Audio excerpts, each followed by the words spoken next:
चलिए आज हम लोग क्लास 10th का फिजिक्स फर्स्ट चैप्टर देखेंगे बाबू, प्रकाश का परिवर्तन। उसको जानने से पहले एक सूचना दे देते हैं कि हम लोग डिफेंस, एसएससी, रेलवे, बैंकिंग, ये सारे जनरल कंपटीशन की तैयारी के लिए हम लोग नया बैच वेक्टर क्लासेस बड़ी ब्लॉक गेट के सामने शुरू किए हैं। उसमें आपको math, reasoning, GK, GS, English चारों सब्जेक्ट मिलेंगे और 6 से 8 मंथ तक आपको कोर्स क्लियर करा दिया जाएगा। ठीक है, चलिए हम लोग आते हैं आज फिजिक्स क्लास 10 के ऊपर। आगे बढ़ाइए तो चलिए बहुत ध्यान दीजिए। फिजिक्स में सबसे पहला टॉपिक पूछेगा, पहला क्वेश्चन कि भैया भौतिक विज्ञान क्या है। ध्यान दीजिए, भौतिक विज्ञान क्या है। आपको स्क्रीन पे पूरा परिभाषा लिखा हुआ है, आप देखिए, हम समझाते चलेंगे। जहाँ दिक्कत होगा आप कमेंट कर दीजिएगा, हम देख लेंगे। ठीक है, जहाँ दिक्कत होगा कमेंट कीजिएगा। ध्यान दीजिएगा, भौतिक विज्ञान क्या है तो कहता है यह विज्ञान की एक ऐसी शाखा है जिसके अंतर्गत हम लोग प्रकृति में होने वाली प्राकृतिक घटनाओं के बारे में अध्ययन करते हैं। किसके बारे में अध्ययन करते हैं? प्राकृतिक में होने वाली प्राकृतिक घटनाओं का अध्ययन करते हैं। प्रकृति में होने वाली प्राकृतिक घटनाओं के बारे में अध्ययन करेंगे तो वह क्या कहलाएगा बाबू? भौतिक विज्ञान कहलाएगा। जैसे एग्जाम्पल में क्या क्या होंगे? पहला है मौसम का बदलना। देखिए यह प्राकृतिक घटना है, मौसम का बदलना। बादलों का बनना प्राकृतिक घटना है। वर्षा का होना, चंद्र तथा सूर्य ग्रहण लगना इत्यादि, ये सब सारे एग्जाम्पल जो हमको बताएं यह एक प्राकृतिक घटना है। कोई दिक्कत आ गया तब जरा। अब यहाँ पर अगला टॉपिक है प्रकाश क्या है। जरा नीचे कीजिए, थोड़ा सा आगे बढ़ाइए, थोड़ा सा एक बार कीजिए। हाँ चलिए देखो, ध्यान दीजिए। पहला यहाँ पर टॉपिक आया प्रकाश क्या है, लाइट। तो लाइट के बारे में देखते हैं कि लाइट होता क्या है, प्रकाश क्या है। कहता है बाबू प्रकाश एक ऐसी बाहरी भौतिक कारक है जिसके उपस्थिति में हम लोग किसी वस्तु को देखने की अनुमति प्राप्त करते हैं या अनुभूति प्राप्त करते हैं। देखिए जब प्रकाश नहीं रहेगा, जब तक प्रकाश नहीं रहेगा जब तक हम कोई चीज़ को देख नहीं पाएंगे। जैसे एग्जाम्पल में कभी कभी हम रूम में बैठे हुए हैं, सब चीज़ आपके सामने अगर वो दिख रहा है, अचानक लाइट कट गया तो आपको कुछ नहीं दिखेगा, मतलब प्रकाश वहाँ नहीं है। ठीक है, तो यहाँ पे इसलिए कह दिया कि किसी भी चीज़ को उपस्थित देखने के लिए हमको एक चीज़ की आवश्यकता होगा, प्रकाश। प्रकाश रहेगा तभी हम कोई चीज़ को हम देख पाएंगे, प्रकाश नहीं रहेगा हम कोई चीज़ को नहीं देख पाएंगे। इसलिए यहाँ पर लिख दिया गया है कि प्रकाश एक ऐसी बाहरी भौतिक कारक है जिसके उपस्थिति में हम लोग किसी वस्तु को देखने की अनुभूति प्राप्त करते हैं। कोई दिक्कत? अब प्रकाश से 2-3 वो पॉइंट पूछेगा, इंपॉर्टेंट पॉइंट। ठीक है, 2-3 पॉइंट इंपॉर्टेंट पूछेगा। जरा ध्यान दीजिए, हम पॉइंट बाई पॉइंट बना के लिख दिए हैं। ध्यान दीजिए, कहता है पहला पॉइंट प्रकाश एक प्रकार की ऊर्जा है। प्रकाश एक प्रकार क्या है? ऊर्जा है, क्योंकि प्रकाश अगर ऊर्जा है इसी कारण हम देख भी पाते हैं। दूसरी चीज ध्यान दीजिए, प्रकाश निर्वात में भी गमन करती है। दूसरा पॉइंट हो गया बाबू, प्रकाश निर्वात में भी गमन करती है। तीसरा कहता है निर्वात में इसकी चाल 3 × 10⁸ मीटर प्रति सेकेंड होता है। अब ऑब्जेक्टिव क्वेश्चन पूछेगा कि निर्वात में प्रकाश की चाल कितना होता है, तो आपको वहाँ पर ऑब्जेक्टिव में 4 गो ऑप्शन रहेगा, जहाँ पर एक ऑप्शन दिया रहेगा 3 × 10⁸ मीटर प्रति सेकेंड। 5 टिक कर दें, कोई दिक्कत? आगे कहता है प्रकाश सरल रेखा में गमन करती है। बिल्कुल, प्रकाश सरल रेखा मतलब एक प्रकाश जो है वो एकदम बिल्कुल सीधी रेखा में गमन करती है। जैसे एग्जाम्पल में देखिए, अभी हमारे यहाँ देखिए प्रोजेक्टर चल रहा है, उसका जो वहाँ से प्रकाश लाइट निकल रहा है वो डायरेक्ट बोर्ड पे पड़ रहा है, डायरेक्ट बोर्ड पे। अगर इसके सामने देखिए हम आएंगे ना तो प्रकाश रुक जाएगा, मतलब मेरे ऊपर आ जाएंगे। ठीक है, तो प्रकाश हमेशा कौन रेखा में गमन करती है? सीधी रेखा में गमन करती है। कोई दिक्कत? आगे कहता है पृथ्वीवासियों के लिए प्रकाश का सबसे बड़ा स्रोत सूर्य है। ये इंपॉर्टेंट पॉइंट है, क्वेश्चन पूछेगा कि हमारे लिए या पूरी धरती या पूरी दुनिया के लिए प्रकाश की सबसे बड़ा स्रोत क्या होता है, तो हम लोग आंसर मारेंगे सूर्य। क्या आंसर मारेंगे? सूर्य। कोई दिक्कत? अब कहता है सूर्य के प्रकाश को पृथ्वी तक पहुंचने में 8 मिनट 20 सेकंड का समय लेता है।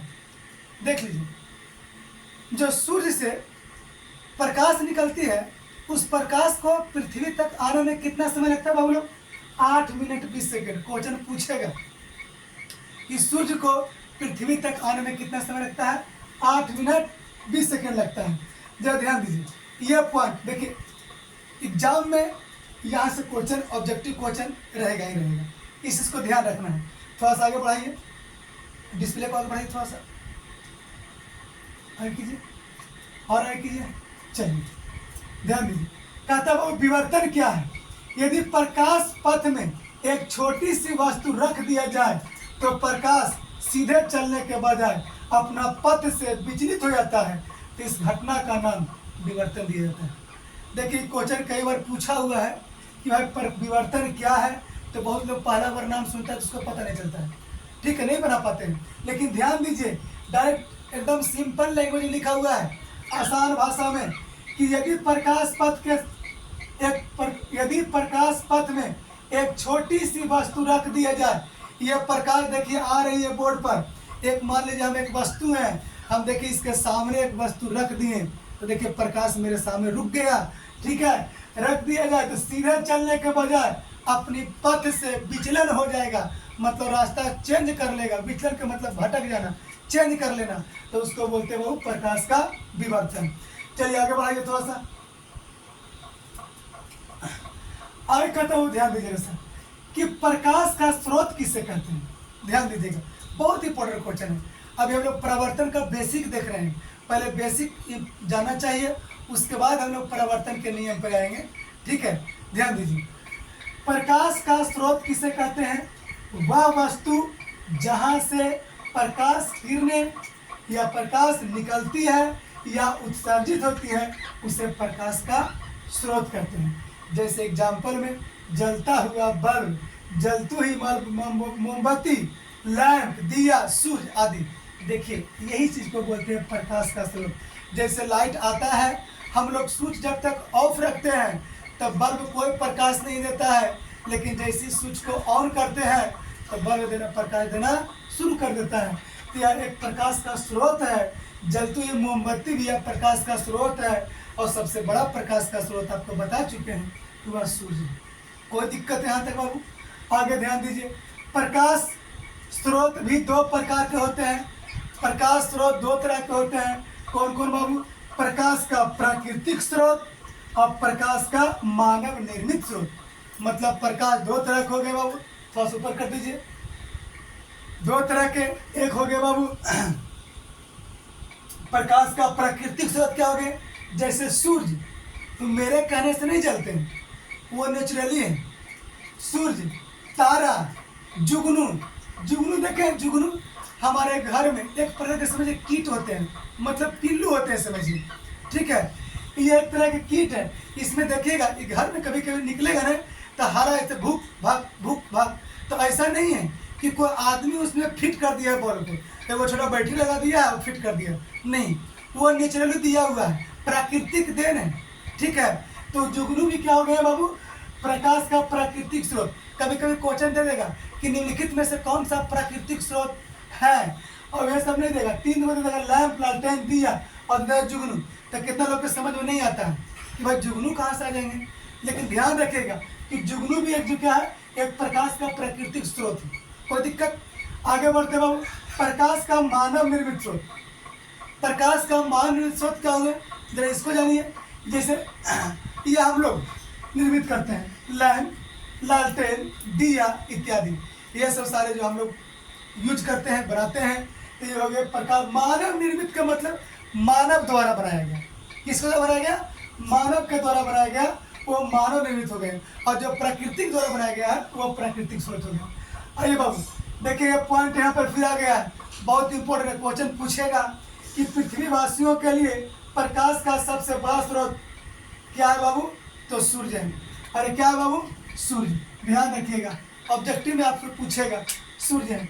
अब देखिए बाबू आगे पढ़ते हैं, आत्मदीप्तिमान या प्रदीप्त या दीप्तिमान पदार्थ किसे कहते हैं?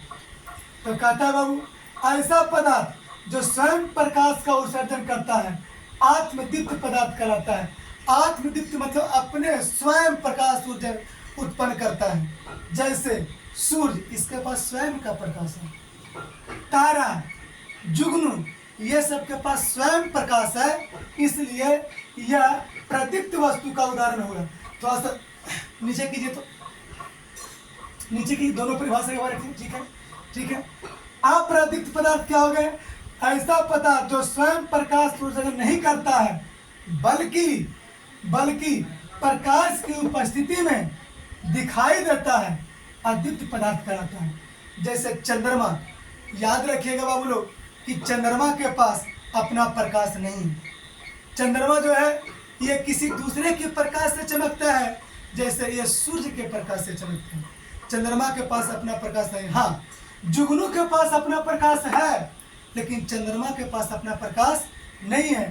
टेबल कैसे दिखाई देता है? ये बाहरी प्रकाश के स्रोत, इसके पास अपना प्रकाश नहीं है। अगर जो प्रकाश नहीं रहेगा तो हमको टेबल दिखाई नहीं पड़ेगा, इसलिए कह दिया यह एक अप्रदीप्त वस्तु है। कुर्सी, यह एक अप्रदीप्त वस्तु है। कोई दिक्कत?